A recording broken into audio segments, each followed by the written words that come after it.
Good evening friends. फिर से आपके समक्ष मुझे प्रस्तुत होने का मौका मिला, अवसर मिला है। जैसा कि पिछले कुछ वीडियोस में हमने चर्चा की थी सीबीएसई बोर्ड क्लास 10 के रिजल्ट को कैसे प्रिपेयर किया जाए और आपके लिए स्मूथ हो जाए, आसान हो जाए, जिसको बखूबी आप समझ सकें और प्रिपेयर करने में कहीं कोई कठिनाई या परेशानी का सामना नहीं करना पड़े। इस टॉपिक से रिलेटेड एक टॉपिक पर हम आते हैं कि जैसा कि आपको बताया गया था और सर के द्वारा जो आपका वेबिनार भी हुआ था उसमें दिया गया था कि आपको 10 तारीख को आपका लिंक खुल जाएगा। मार्क्स अपलोड करने का जो आपका सीबीएसई के साइट पर जो लिंक होता है वो पोर्टल खुल गया आप लोग के लिए। और 10 तारीख को ही आपको जो है हिस्टोरिकल डाटा भी आपके विद्यालय का, जो आपसे रिलेटेड विद्यालय है, उनका हिस्टोरिकल डाटा भी आप लोग के विद्यालय के ईमेल आईडी पे आप लोग को भेज दिया गया है, जो कि बखूबी जो स्कूल के प्रबंधक के संचालक हो गए, स्कूल प्रबंधन समिति के या प्रिंसिपल, प्राचार्य, उप प्राचार्य, जो भी हेड होंगे, जो अभी रिजल्ट कमेटी के हेड होंगे, उन्हें ये सारा डिटेल मिल चुका होगा। और आई होप कि आप उस ढंग से अपने कार्य को आगे भी बढ़ा रहे होंगे। समय की सीमा को देखते हुए अंत का इंतज़ार न करना है, कोशिश यही करनी है कि क्यों ना हम प्रारंभ में ही उसको संपादित करें, कंक्लूड करें, ताकि बाद में अगर कोई परेशानी भी बीच में आए तो आपके पास पर्याप्त समय हो उस समस्या से निजात पाने के लिए। जैसा कि आप देखिएगा कि आपको जो हिस्टोरिकल परफॉर्मेंस आपके विद्यालय का जो आपको प्राप्त हुआ है उसमें 18, 19, 20 3 वर्षों का दिया गया होगा। एवरेज ऑफ टोटल मार्क्स होगा, उसमें से आपको सेलेक्ट करना है। वो भी सेलेक्ट करके आपको सिस्टम ही बता दिया होगा कि आपका क्या आपका है। और जो भी आपका जो बेस्ट आपका रहा है, जो भी आपका बेस्ट रहा है, उस चीज़ को आप बखूबी उस ग्राफ में देख सकते हैं कि कुछ कॉलम्स आपको बना के दिए गए होंगे। उसमें कुछ कॉलम्स आपको बना के दिए गए होंगे जिसमें कि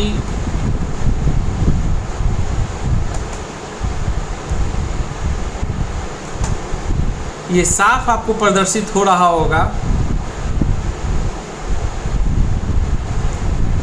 कि कौन सा डाटा जो है आपके लिए सफिशिएंट है, more than enough. It means पांचों विषय जो मुख्य पेपर आपके हैं, percentage of candidates in different range of marks, जिसमें कि पहला कॉलम जो आपके मन में कन्फ्यूजन क्रिएट कर रहा है बिलो 26 का है, जिसको कि बखूबी आप जो है आप देख सकते हैं कि मीन मार्क्स आपका 2018, मीन मार्क्स 2019 और मीन मार्क्स 2020 आपको प्रोवाइड किया गया होगा। हो सकता है कहीं स्टैंडर्ड और बेसिक मैथ भी रखा गया होगा, पर कोशिश हमें करना है कि स्टैंडर्ड को ही कैप्चर करना है, दिमाग में, स्क्रीन में रखना है। और सबसे बड़ी बात की जो बिलो 26 है, फिर 26 to 40, 40 to 50, 50 to 60, 60 to 70 और 70 to 80 का रेशियो दिया गया है, जिसमें भी 0.5 से रेशियो ज़्यादा हो गया। इट मीन्स अगर मैथमेटिक्स में आपका दिया जा रहा है कि बिलो 26 9.7 है, इसका मतलब क्या हो गया कि 9.5 से वो मोर ज़्यादा है, मतलब कि वो 10 हो गया। माना जाएगा कि 10 बच्चे हैं जो आपके बिलो 26 वाले रेंज में रहेंगे। अगर आपका जो है 0.45 जा रहा है तो मान लेना है कि 0.45 हो या 32 हो, मतलब कि 0.5 से आपका बिलो है। ये साफ प्रदर्शित करता है कि आप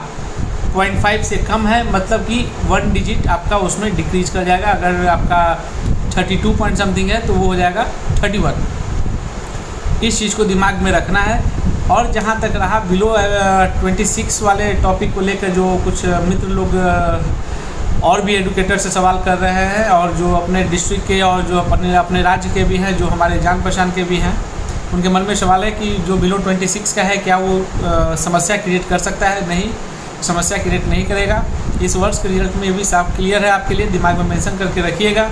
कि हो सकता है कि ये जो आपका जो प्लेटफॉर्म तैयार किया गया है वो 100 मार्क्स के लिए नहीं है, वो 80 मार्क्स को दिमाग में रख के कैलकुलेट करके रेडी करके आपको दिया गया है। अब ये आपके ऊपर बनता है कि आप इसको ऑब्ज़र्व कीजिए कि आपके ऑनलाइन, ऑफलाइन और सेशन के बीच में जो भी बच्चे प्रस्तुत हुए हैं इस सेशन में, उनका ग्राफ कहाँ जाता है। अगर इंटरनल मार्क्स में आप 17, 18, 19 के लमसम में होंगे और उधर अगर बिलो 26 भी आपके बच्चे का है तो आप अगर कैलकुलेट करके देखेगा तो ओवर एंड ऑल आपका बच्चे का जो है 33 मार्क्स क्रॉस कर चुका होगा, मतलब कि वो बैकलॉग में नहीं रहेंगे, कंपार्ट में नहीं रहेंगे। इसीलिए उसके लिए भयभीत होने की आवश्यकता नहीं है। और रिजल्ट बनाने के क्रम में इस बात को विशेष तरह से फोकस करना है कि जो आपका मीन दिया गया है, जो बीच का मार्किंग है, चाहे वो 26 से 40 हो, 40 to 50 हो, 50 to 60 हो, तो जितने नंबर ऑफ़ स्टूडेंट्स उसके अंदर आपके आ रहे होंगे कटघरे में, उस पायदान पे, उसको उस ढंग से ही कैलकुलेट करना है कि कहीं से भी अगर उसको घुमाया जाए सब्जेक्ट वाइज भी, तो कैलकुलेशन आपका जो डाटा दिया गया है, हिस्टोरिकल डाटा, उससे मैच करना चाहिए। और प्रीवियस रिकॉर्ड से +2 या -2 से ज़्यादा वेरिएशन उसमें नहीं होना चाहिए। और इस टॉपिक पे ज़्यादा समय आपका न लेते हुए, न समय देते हुए, बस यही कहूँगा कि जहाँ कहीं भी परेशानी होगी तो आप लोग अभी से ही सही समय पे, न कि लास्ट डेट का इंतज़ार करें या डेट ऑफ एक्सटेंशन, मतलब बढ़ने के डेट का भी इंतज़ार नहीं करना है कि एक्सटेंड होगा डेट, पोस्टपोन्ड होगा डेट। जो भी आपका प्रिस्क्राइब डेट दिया गया है, और भी जो हमारे एडुकेटर बंधु लोग जो हैं विभिन्न साइट पे, उनको भी आप लोग फॉलो करते रहिए, देखते रहिए, मॉनिटरिंग करते रहिए, ताकि अगर कहीं भी किन्हीं एक से समझ में नहीं आए, तो जब एक ही चीज़ को हम बार बार रिपीट करते हैं, समझते हैं, देखते हैं, सुनते हैं, तो चीज़ें आसान हो जाती हैं। और वैसे भी आपको ये पता होगा कि मैं टेक्नोलॉजी में उतना तो अभी बेस्ट हूँ नहीं, क्योंकि ये मेरा विभाग है नहीं, परंतु इस लॉकडाउन के पीरियड में कुछ जो छिटपुट समस्याएं आती हैं, जान पहचान के लोग मित्रगण को जो आती है, तो चाहता हूं कि वो समस्याएं न रहे उनके पास भी, वो भी सीखें, जिस तरह मैं सीख रहा हूं वो भी सीखें, और खुद को स्वावलंबी बनाएं, श्रेष्ठ बनाएं। श्रेष्ठ भारत के एक स्वावलंबी योजना जो आपकी है कि कम से कम आप आत्मनिर्भर रहिए। अगर आप प्रिंसिपल भी हैं, अगर हो सकता है कि कोई प्रिंसिपल होंगे जो हिंदी सब्जेक्ट से बिलोंग करते होंगे, कुछ होंगे जो आपके इंग्लिश सब्जेक्ट से होंगे, कुछ प्रिंसिपल कृषि विद्यालय के होंगे जो कि सोशल साइंस से होंगे, मैथ से होंगे। तो बात सही है, परफेक्शन आपका उसमें होना चाहिए, परंतु जब आपको प्रिंसिपल की भूमिका निभाने का मौका विद्यालय प्रबंधन के द्वारा दिया गया है, तो मैं चाहूँगा कि बखूबी आप हर क्षेत्र के बारे में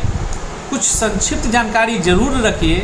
ताकि अगर कहीं कम्युनिकेट करना हो, कुछ जानकारी आदान प्रदान करना हो, या किन्हीं को गाइड ही करना रहे, तो आप उस चीज़ में बढ़ चढ़कर हिस्सा लीजिए, ताकि जो आपके कलीग भी हैं, शिक्षक भी हैं, मित्र भी हैं, उनको लगे कि नहीं, हाँ, इनके साथ जुड़ने से मुझे कहीं ना कहीं विचार में, व्यवहार में, संस्कार में, ज्ञान में कहीं ना कहीं लाभ मिलता है। और वही जो है वो आपके लिए किसी भी छात्र हो, सिस्टम हो, शिक्षक हो, मित्र हो, आपके प्रति रिस्पेक्ट और सद्भाव और श्रद्धा जो होता है वो आपके प्रति इंक्रीज होता है किसी के मन में। इसलिए हमेशा कीप ऑन लर्निंग, हमेशा सीखते रहिए और आगे बढ़ते रहिए। इसी के साथ आज का सेशन को मैं यहीं पे समाप्त करता हूँ। जय हिंद, जय भारत।